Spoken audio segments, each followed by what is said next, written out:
Hi, everybody, and welcome back to another edition of Beyond the Cage. I am your host, Jim Graham, and joining me on the line, we have a special guest. She will be fighting on the main card for UFC 192 coming October 3rd on pay-per-view from Houston, Texas. She is Jessica Evil Eye, and Jessica, thanks for coming back on the show. Thank you for having me. Thanks. I appreciate the airtime anytime.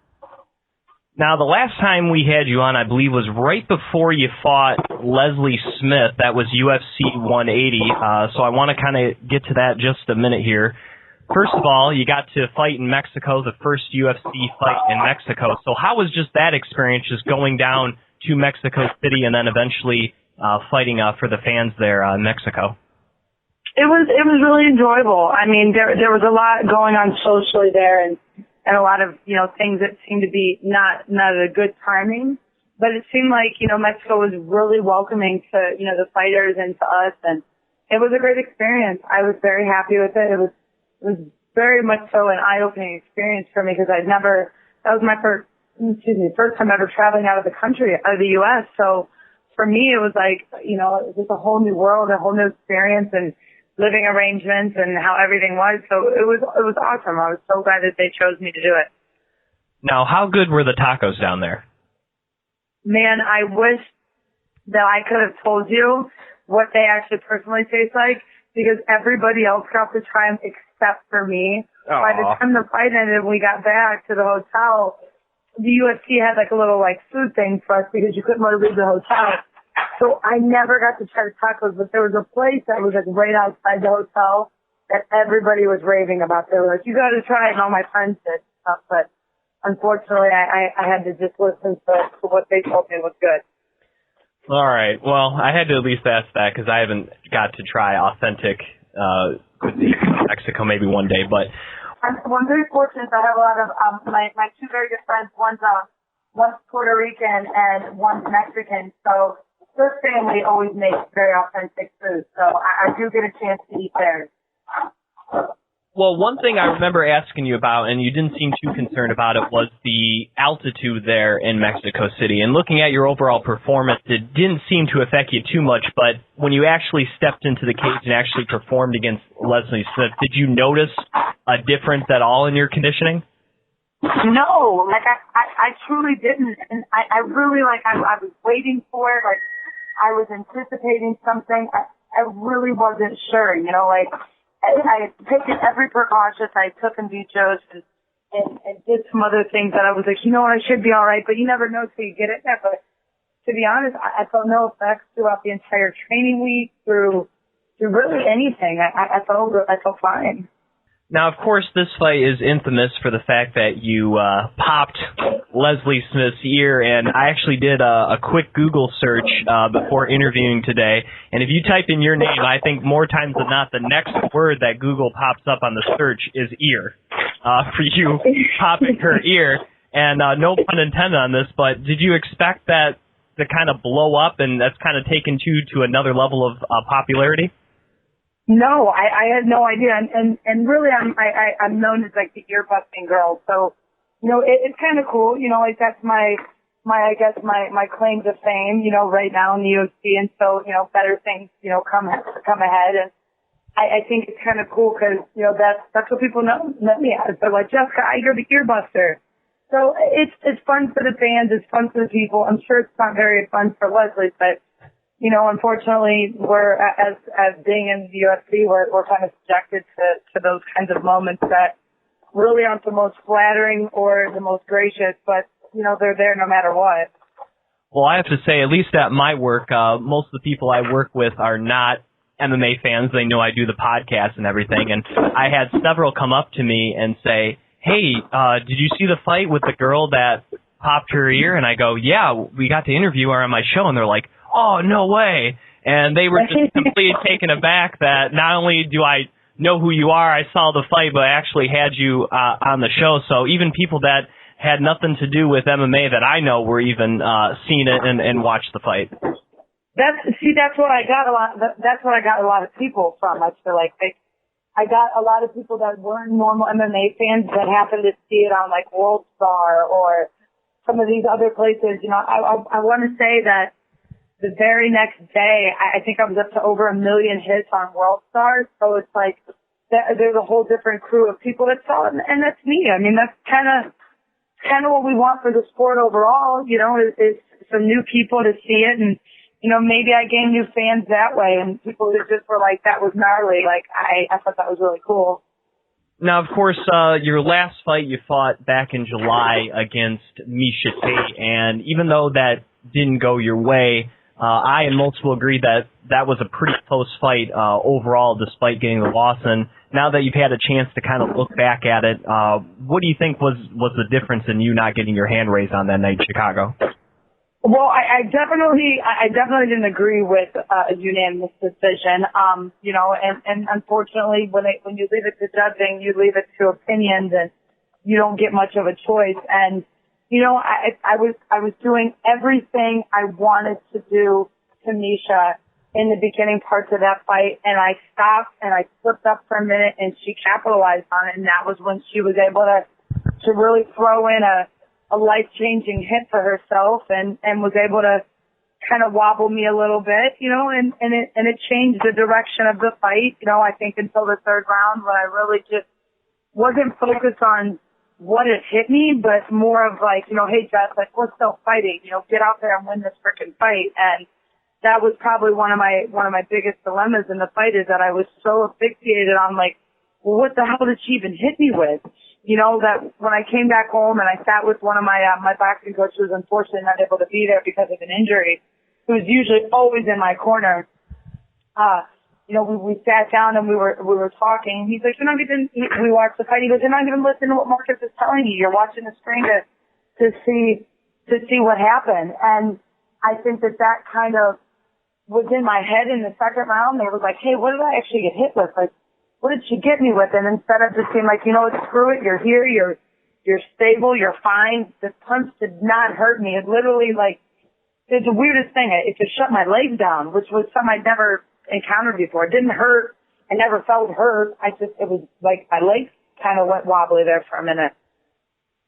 Now, is this a fight, you haven't had that many losses in your career, but out of the ones you had, is this one you definitely would like a chance to run back at some point? Yes, definitely. I definitely think I'm the better fighter when it boils down to it. I think I'm the tougher fighter. I think I'm the more skilled fighter. And one desperation shot, you know, changes changes the entire direction of the fight. And you know, and that's fighting. And that's something that, you know, we all face as, you know, as fighters. So yeah, eventually I would love to. I mean, I'm still looking forward to, you know, getting this win against Julie and knowing that she's, you know, she's a very reputable fighter herself, and, you know, she's in the top rankings for getting the next title shot, you know, or a title shot eventually. That I'm just most focused on, you know, just getting back in there and fighting again and feeling like a winner. There's nothing worse, and I think any fighter can agree, than sitting on a loss. You know, it's just like being around a loss. It's just always in your head. It's always in your mind. It's always in your heart. And it's always everywhere you are when you're training. And that's kind of where I'm at right now. I really am just excited that I begged Dana and Sean Shelby. I don't know if I really begged them, but I more or less harassed them for pretty much 2 weeks and put everything I could out on social media to be like, listen, I had not one bruise, not one mark on me. Like, I'm healthy. You know, it just so happened to be not my night. It happened to be Miesha's. You know, kudos to her. I mean, she got the paycheck. I didn't. But she still didn't get the title shot. So it's, in hindsight, it's kind of like, well, let me get back in there and get back to doing what, you know, I'm good at, and that's competing and putting on exciting fights. I feel like that's one thing the UFC can say, is that I don't go out there and not put on an exciting fight and leave with new fans that day. Jim Graham talking with Jessica Evil Eye here on Beyond the Cage. You can follow her on Twitter at Jessica Evil Eye. And speaking of Miesha not getting the title shot, of course, the UFC went ahead and tabbed Holly Holm for the next to face Ronda Rousey, and they're doing the huge stadium show in November in Australia, coupled with, for the first time, both women's titles will be on the line at the same time with Joanna Jędrzejczyk, as she will be defending her title against Valerie Letourneau. Just your thoughts on the UFC giving Holly the tab, and then the second part, what do you think of having both women's title fights there being capped off for what should be a historic night for the UFC in Australia? Well, Australia, just kind of touch on that aspect. Australia, when I had a chance to visit, when I went with my teammate, Steve and my team, an amazing group of people over there, and really just, remarkable people that I was very excited that I had a chance to meet and be able to, get a chance to spend the time with. So I'm excited for them to get such a big level fight in their country. They deserve it, and they're great fans, and they're very respectful, and I enjoyed them. For both title fights at, one time, I mean, hey, that's amazing. I hope they sell out the stadium and just, the women continue to break these numbers and just really show, how amazing we are. As for Miesha not getting the title shot, I definitely don't think she proved anything in the fight against me.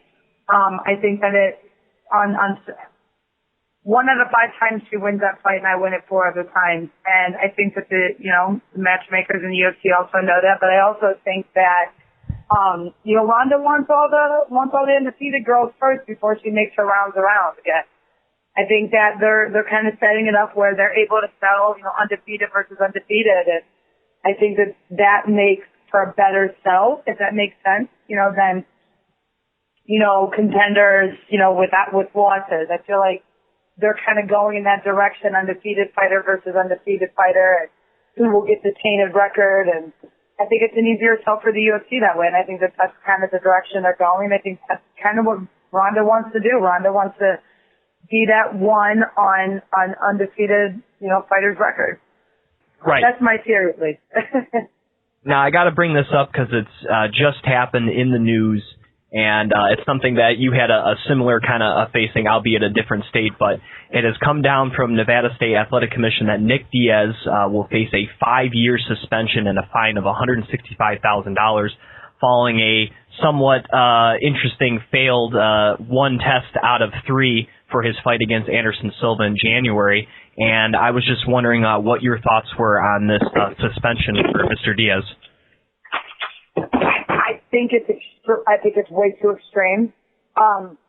Considering just how the testimony went back and forth with Anderson Silva and some of the things that seemed like they were weren't entirely the truth. And I think that it's unfair that they're being so harsh on him. It does seem a little personal, but at the same time, who am I to understand any of this? I unfortunately failed my own test before, and the circumstances were crazy, and for people to understand it, they wouldn't, and they're just going to see it based upon what it is, and that's a fail, regardless if it was 1 nanogram or if I had never touched it before anyways. It's still unfortunate, and it's so unfortunate that he's being judged based upon a test that was done by a non-USADA, non-Nevada commission, and that he's being judged on that. So it's unfortunate. I mean, he's an amazing fighter, and he brings a different fan base, and I think that it's going to upset a lot of people, and I think you're seeing with a lot of the fighters, they're really backing him on this. And I mean, you got girls like Ronda, you got, guys like Gustafsson, you got like Daniel Cormier, you got top-level people that are kind of going to bat for him and just think it's extremely extreme and unfair that there's people out there that are actually using PEDs. I mean, let's be honest here. Marijuana is not a performance-enhancing drug. It is not. It is not. It's 100% not. And if anybody thinks that it is, you're crazy. And I mean, you don't eat an edible, you don't smoke, you don't do any of that stuff, and all of a sudden your muscles grow in 10 times size like they do when you take testosterone or you do hormone replacement. So I think that we need to adjust, obviously, our feelings and how it's taken. But unfortunately, when you break a rule, it's like if you're going 1 mile an hour over the speed limit, you're still speeding, and you're not supposed to be speeding. So, I mean, you have to kind of look at it, both ways. If you're not supposed to do it, you're not supposed to do it. Now, of course, for your fight against Miesha Tate, you were one of the first kind of wave of fighters to wear the brand new Reebok gear and Reebok fight kit. Of course, you knew pretty much since November of last year that this was coming, but this was the first time you got to kind of test everything out and see how that worked out. So now that you've actually worn the Reebok gear, do you like wearing it? Yeah, I mean, I was fine with it. I was very upset about my shorts going into the fight. They were like women's medium, and they were the worst fitting shorts I've ever fought in. They were so tight. They were squeezing my legs, and I am a very built person. On my lower half, I have big legs, and I felt like they couldn't adjust it the way that I needed before the fight. And, also I talked with the Reebok lady earlier. They were like, "Oh, we have a sports bra for you to fight in." I said, "I don't fight in sports bras. I have to have a full top." They go, "Oh, well, these sports bras are built for small-chested females." And I said, "I'm telling you, I'm not, because I've almost had a slip up when my top came up." And I said, I'm not doing it. I want a full-size top. I'm fighting in a full-size top. Can you get me a racer back?" They're like, "Yeah, absolutely, no problem." But they kept, being like, "Hey, like these are a special-made top." And sure as crap, poor Elizabeth was exposed in her fight against Jessamine Duke. So I'm really hoping that they're paying attention to that these sports bras for a very small chest. And we're not talking, a girl like Miesha, who is very well endowed in her chest, tops don't slide up like that. I'm a very small-chested female. My top is going to slide a lot easier. There's nothing really there to grab it. So I like the product. Do I think that there's a couple malfunctions? Yes, and some things and some kinks that need to be worked out. But all in all, I'm okay with it. I mean, I think in the long run it'll work out for us to brand identify ourselves a lot more. Now let's get to your fight here at UFC 192. As you said a little bit earlier, you kind of took a couple weeks off after the fight against Miesha, but you wanted to get right back in there. And like you said, you picked yourself another girl in the top 15 in Juliana Pena. And what does she bring to the table that you're going to have to look out for come UFC 192?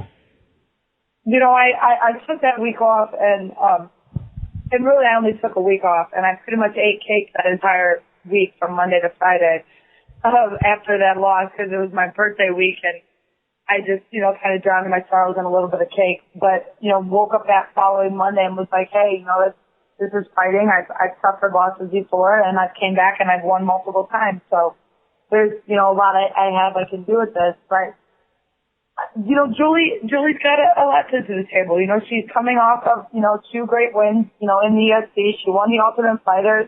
She's a very tough chick. She comes from a really cool camp of people. And, I mean, I think she doesn't bring anything to the table that I don't bring to the table. And that's being a tough fighter, a good fighter, a skilled fighter, and someone who wants to win.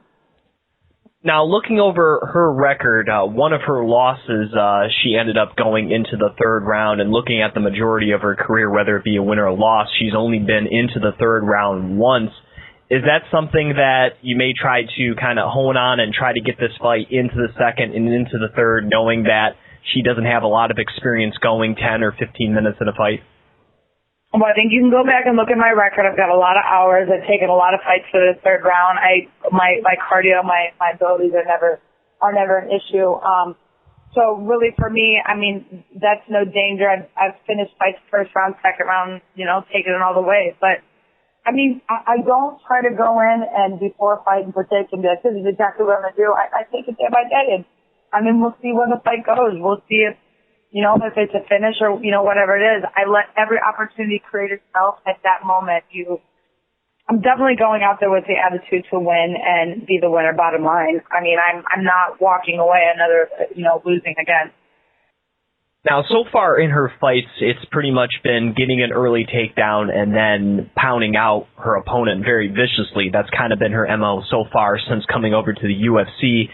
Is that something that you've been working on to try to avoid getting on your back as much as possible? Yeah, I think I've kind of shown, though, against some of the top-level females in the sport that they've not been able to do much damage to me anytime they've ever even had me on the ground. I mean, Alexis Davis didn't do damage to me on the ground. I mean, I know I didn't do much more myself, but there wasn't much that she did to me. Same with Miesha. I think I'm good on the ground and I know how to neutralize people. So that I'm not so much worried about when it comes down to it. But Yet again, I've seen fighters like her before. I know her style, and I'm excited to go out there and show that I'm capable of going against a girl at her level. I think she's the same thing with me. I mean, I think Julie knows that, I'm tough, and she knows that I'm pretty angry about my last fight. Now, looking at the bout order for UFC 192, the UFC has tabbed you and Juliana to kick off the card. And does that kind of excite you to be the first fight there, be the first thing people will see when they turn on the pay-per-view broadcast? Yeah, I mean, I'm excited if I was on the TV broadcast because people are going to watch the TV stuff. And, there's a different crowd that watches the TV and there's a different crowd that watches the pay-per-view. So, it's an honor no matter where I'm fighting on the card. I'm happy with every time. I've always either been on Fox or the last one of it. So, I mean, I'm excited. It's exciting for both of us to be able to do that. I mean, I think there's, a sense of coolness to be able to tell your friends, hey, I'm starting the pay-per-view card. So, yeah. Now, looking at some of the other fights here on the pay-per-view card, of course, the main event, Alexander Gustafsson against Daniel Cormier for the light heavyweight title. What do you think about that matchup? I think it's an awesome matchup. I think both those guys are awesome fighters. I've always been, I fought in a couple cards with DC. I've met his fiance. She's an awesome person. I love Gus. I think Gus is an amazing fighter. I think he's definitely one of my favorites. So I'm excited. I think it's a great card. You got Bader, Rashad, you know what I mean? Sean Jordan. Like there's a lot of great fights on there. I mean, I'm always glad to be on fights. I feel like I'm always lucky. I get to get on the really cool cards where there's a lot of amazing fighters. Not that there's never a good card, but I always feel like I get the real juicy fights. Now, of course, you mentioned him earlier in the interview, your good friend and training partner, Stipe Miesha. He has a big fight coming up as well in October. He gets to fly over to Ireland to take on Ben Rothwell as the co-main event of a fight night there over in Dublin. And what do you think about Stipe going up against Ben Rothwell in Ireland? I think it's an amazing fight for Stipe. I think it's another chance for him to go out there and show that he's a contender also to be fighting for the belt, and he deserves it. I'm so proud of his abilities. He's an amazing person. He's an amazing fighter, and a win, yet again, another win on a good card in an amazing place. And Stipe's always willing to travel and go out of the country. So I think that they should recognize that fact and that he's willing to do that. And I think they do. They're happy that he does. But he seems to be favored in all these, different countries, like where he goes to Australia and stuff like that. So it's exciting for him. All right, got to ask you this because I know the folks down the road here from me at Michigan Top Team, Darren Cruikshank and his father, Randa Marcos, and some of the other guys there at Michigan Top Team have come down and visited you at Strong Style a couple of times, and I was wondering, is there any chance in the near future you're going to return the favor and head up here to Dearborn to visit them at their gym? Yeah, man, we talked about it a couple of times. I never really need to come up there. And one of my head training partners, RJ, goes down there a lot, and actually I think he's going down there in the next couple of days too still. And yeah, I plan to. I just, I have such a schedule here that I've married, and I usually don't step outside of it as much. And I think me and Stipe both have always kind of been that way as teammates, and we have such an amazing facility and a big, huge gym, and I will. When she gets her fight scheduled, I'm gonna make sure I make my way up there for her. When they do come down to visit, and when they have, what sort of things do you guys do or go over when Darren and the folks come down? I mean, it's usually sparring. Like they have their coaching. It's like we utilize the fact that we have a lot of mat area, and we have a huge cage that's almost as big as the UFC. It's not quite as big, but it's almost as big as. We use it as sparring, making sure we get that work in. You know what I mean? Because that's really what it boils down to: is new work, new look, and the ability to have a new look and train with new people. Now, I know, of course, Randa's probably there mixing up with you as well, but, just because I know Darren very well and his background with Taekwondo and stuff, is there anything that you maybe have picked up from him or, he has picked up from you in those sessions? Yeah, I've got a chance to watch him kind of go crazy with his hips and his kicks, and, he broke one of my teammates' arms on accident one time. It was strictly an accident on a kick. And, I just kind of, it makes you, when you see someone else like that go out there and do something like that, like it makes you be like, I can do it. I can try it. We'll definitely see some more kicks from me in this next fight. She is Jessica Eye. She will be fighting Juliana Pena on the main card, UFC 192 on pay-per-view, Saturday, October 3rd.